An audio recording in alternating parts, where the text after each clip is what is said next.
ilaha illallah, Allahu Akbar. A'udzu billah. Bismillah. Alhamdulillahi rabbil alamin.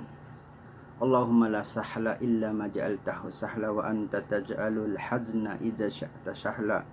Allahumma salli wa sallim ala nabiyyina Muhammad wa ala alihi wa sahbihi ajmain wa man tabi'ahum bi ihsanin ila yaumiddin, amma ba'd. Assalamualaikum warahmatullahi wabarakatuh.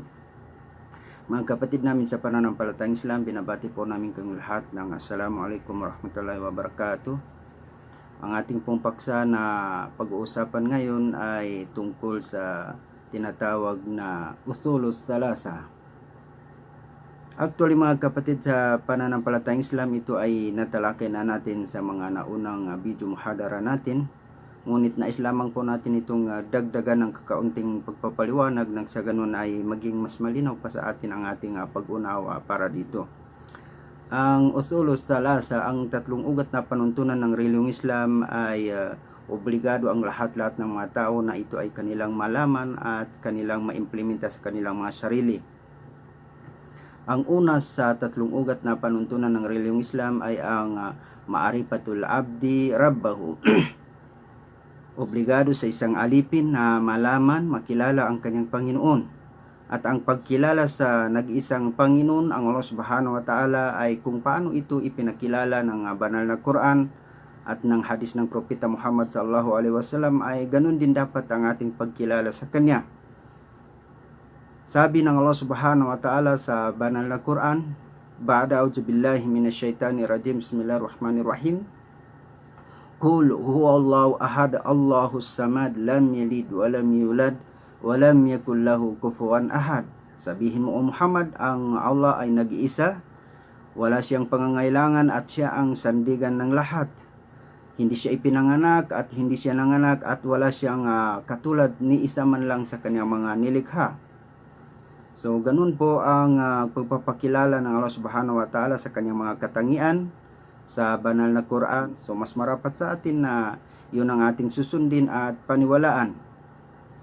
At kapag nakilala na natin ang nag-iisang Diyos, ang Allah Subhanahu wa Ta'ala, ay mas marapat sa atin, obligado sa atin na siya ay ating sasambahin at paglingkuran na may pagpapakumbaba at ganap na isuko natin ang ating mga sarili sa Kanya. At lahat-lahat ng kanyang mga ipinag-uutos sa atin ay pagsikapan natin na ito ay ating masunod sa abot ng ating makakayat, at ganun din sa lahat-lahat ng kanyang mga ipinagbabawal ay pagsikapan natin na ito ay maiwasan natin. Pangalawang ugat na panuntunan ng reliyong Islam, mga kapatid sa pananampalatayang Islam, ay ang ma'arifatul abdi nabiyahu. Obligado sa isang alipin na malaman, makilala ang kanyang propeta, sugo na ipinadala ng Allah Subhanahu wa Ta'ala sa kanya. Ang pagkilala naman sa mga propeta at sugo ng Allah Subhanahu wa Ta'ala ay ganun din kung paano ito ipinakilala ng Allah Subhanahu wa Ta'ala sa kanyang banal na Quran at sa hadis ng propeta Muhammad sallallahu alaihi wasallam, ay ganun din dapat ang ating pagkilala sa kanila. Ayon sa sinabi ng Allah Subhanahu wa Ta'ala sa banal na Quran, Ba'da a'udzu billahi minasyaitonir rajim, bismillahirrahmanirrahim. Qul ya ayuhan nasu inni rasulullahi ilaikum jami'a alladzi lahu mulku samawati wal ard. Sabihin mo, O Muhammad, o sangkatauhan, ako si Propeta Muhammad ay isinugo ng Allah Subhanahu wa Ta'ala sa inyong lahat, at si Allah, siya ang hari ng nasa 7 kalangitan at 7 kalupaan. At sa ibang aya naman, mga kapatid sa pananampalatayang Islam, kung hindi po kami nagkakamali, sa suratul Ahzab, Ba'da a'udzu billahi minasyaitonir rajim, Ma kana Muhammadun aba ahadim min rijalikum walakin rasulullahi ilaikum wa khataman nabiyyin. Hindi magiging ama sa isa sa inyo mula sa inyong mga kalalakihan si Propeta Muhammad sallallahu alaihi wasallam, bagkus siya ay isinugo ng Allah Subhanahu wa Ta'ala sa inyo at kahuli-huliang propeta at sugo ng Allah Subhanahu wa Ta'ala. So ganun po dapat ang pagkilala sa mga propeta, kung paano ito isinalarawan, ipinakilala ng Allah Subhanahu wa Ta'ala sa banal na Quran at sa hadis ng Propeta Muhammad sallallahu alaihi wasallam, ay mas marapat sa atin na yun ang ating susundin at paniwalaan. Sa ating kapanahunan, sa umma na ito, ay si Propeta Muhammad sallallahu alaihi wasallam ay mas marapat sa atin na siya ay ating igagalang susundin sa lahat ng kanyang mga pangaral, tagubilin sa atin, at ganun din sa lahat-lahat ng kanyang mga ipinagbabawal sa atin ay pagsikapan natin na ito ay maiwasan. Gawin nating ihemplo si Propeta Muhammad sallallahu alaihi wasallam sa ating buhay. Lahat-lahat ng kanyang mga gawain ay gagayahin natin, susundin natin sa abot ng ating makakaya. So ganun po dapat ang pagkilala sa mga propeta at sugo ng Allah subhanahu wa ta'ala. Ang pangatlong ugat na panuntunan ng reliyong Islam, mga kapatid sa pananampalatayang Islam, ay ang ma'arifatul abdi dinahu. Obligado sa isang alipin na malaman, makilala ang kanyang reliyon. Ang pagkilala naman sa reliyon, mga kapatid sa pananampalatayang Islam, ay katulad din kung paano ito ipinakilala, isinilarawan ng Allah subhanahu wa ta'ala sa kanyang banal na Quran at sa hadis ng Propeta Muhammad sallallahu alaihi wasallam, ay ganun din dapat ang pagkilala natin sa mga relihiyon.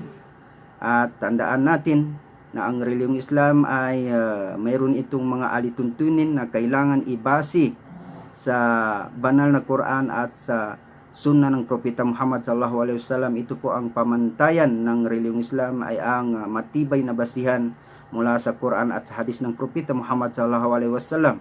Kung sino man ang ating maririnig, makikita na nagsasalita tungkol sa reliyong Islam na ito ay wala naman matibay na basihan, pamantayan sa banal na Quran at hadis ng Propeta Muhammad sallallahu alaihi wasallam, kahit gaano pa kaganda ang kanyang mga pinagsasabi, mga opinion na ina-address sa reliyong Islam, ay hindi po yun matatawag na reliyong Islam dahil hindi po yung kabilang sa mga alituntunin ng reliyong Islam na ibinabase lamang sa banal na Quran at sa hadis ng Propeta Muhammad sallallahu alaihi wasallam. Atin din alamin na ang reliyong Islam ay tunay at totoo at nag-iisang relihiyon. Wala na pong ibang tinatanggap ang Allah subhanahu wa ta'ala na relihiyon maliban na lamang sa reliyong Islam. Sabi ng Allah subhanahu wa ta'ala sa banal na Quran, ba'da a'udzu billahi minasyaitanir rajim, bismillahirrahmanirrahim, inna ad-dina indallahi al-Islam. Katotohanan, ang relihiyon na tinatanggap ng Allah subhanahu wa ta'ala ay ang relihiyon Islam. So nag-isa lamang po ang tinatanggap ng Allah subhanahu wa ta'ala na relihiyon sa buong mundo. Sa dami-dami ng relihiyon ngayon na naglipana, ay isa lamang po ang tunay at totoo, ang relihiyon Islam, dahil ito ay binanggit mismo sa banal na Quran. Kung kaya kapag nakilala na natin ang ating relihiyon, ang relihiyong Islam, ay mas marapat sa atin na ito ay ating tangkilikin, susundin ang lahat-lahat ng mga alituntunin nito sa abot ng ating makakaya. So ganun po dapat ang pagkilala, pagsunod sa tunay at nag-isang relihiyon, ang relihiyong Islam na ipinadala sa atin ng Allah subhanahu wa ta'ala. So yun po ang usulos salasa, ang tatlong ugat na panuntunan ng relihiyong Islam. Bukod sa ito ay obligado na malaman at maisagawa ng mga alipin ng Allah subhanahu wa ta'ala, ay dapat din nating malaman na ito ay itinatanong sa atin sa ating mga kubur, libingan, pagdating ng araw ng ating kamatayan. Kapag tayo ay naipasok na sa ating mga libingan, ay tiyak na tiyak sigurado darating sa atin ang dalawang malaika Injil para tayo ay tatanungin sa tatlong usul na ito. Una ay ang marrabuka, sino ang iyong Panginoon? Pangalawa ay man nabiyuka, sino ang iyong propeta? Pangatlo ay madinuka, ano ang iyong relihiyon? So ito rin po yung tatlong usul na ating tinatalakay, tatlong ugat na panuntunan ng relihiyong Islam. Ito ang kanilang katanungan sa atin sa ating mga libingan pagdating ng ating kamatayan. So mga kapatid sa pananampalatayang Islam, kinakailangan po na ito ay mapaghandaan natin mabuti at ma-memorize natin itong tatlong usul na ito, nang sa ganun ay hindi po tayo mahirapan sa ating pagsagot sa kanilang mga katanungan kapag tayo ay namatay na at nailibingan sa ating mga libingan, dahil sigurado po ito ay itatanong sa atin. So bilang panghuling bahagi ng ating muhadara, mga kapatid sa pananampalatayang Islam, mayroon po ditong isang hadis ang Propeta Muhammad sallallahu alaihi wasallam. Hadis na mula kay Abi Sa'id al-Khudri radhiyallahu anhu qala anna Rasulullah sallallahu alaihi wasallam qala man rabiya billahi rabban wa bil islami dinan wa bi Muhammadin rasulan wajabat lahul jannah, rawahu Muslim. Hadis na mula kay Abi Sa'id al-Khudri, kinalulugdan siya ng Allah subhanahu wa ta'ala. Katotohanan, ang Propeta Muhammad sallallahu alaihi wasallam, Sumakanya nawa ang pagpapalat kapayapaan ay nagsabi, sino man ang kalulugdan niya si Allah bilang kanyang Panginoon at ang Islam bilang kanyang relihiyon at si Muhammad bilang kanyang sugo ay sigurado ay mas marapat sa kanya na kanyang kasasadlakan pagdating ng Yaumul Qiyamah ay paraiso. Ang hadis na ito ay inulat ni Imam Muslim sa kanyang Sahih. So napakagandang hadis mga kapatid sa pananampalatayang Islam. Sino mang tao na kanyang maitaguyod itong usulos sala sa tatlong ugat na panuntunan ng relihiyong Islam ay meron pong nakalaan sa kanya na paraiso na binanggit mismo ng Propeta Muhammad sallallahu alaihi wasallam sa kanyang hadis. Kaya pagsikapan natin mga kapatid sa pananampalatayang Islam sa abot ng ating makakaya na malaman natin itong tatlong usul na ito at maisagawa natin sa ating buhay nang sa ganun ay mapasa atin ang paraiso na binanggit mismo ng Propeta Muhammad sallallahu alaihi wasallam. So hanggang dito na lamang po mga kapatid sa pananampalatayang Islam. Maraming salamat sa inyong panunood at naway patnubayan tayong lahat ng Allah Subhanahu wa Ta'ala sa kanyang matuwid na landas at naway meron po tayong napulot na kakaunting aral dito sa ating tinalakay. Wabillahi taufiq wal hidayah walhamdulillahi rabbil alamin. Wassalamu alaikum warahmatullahi wabarakatuh.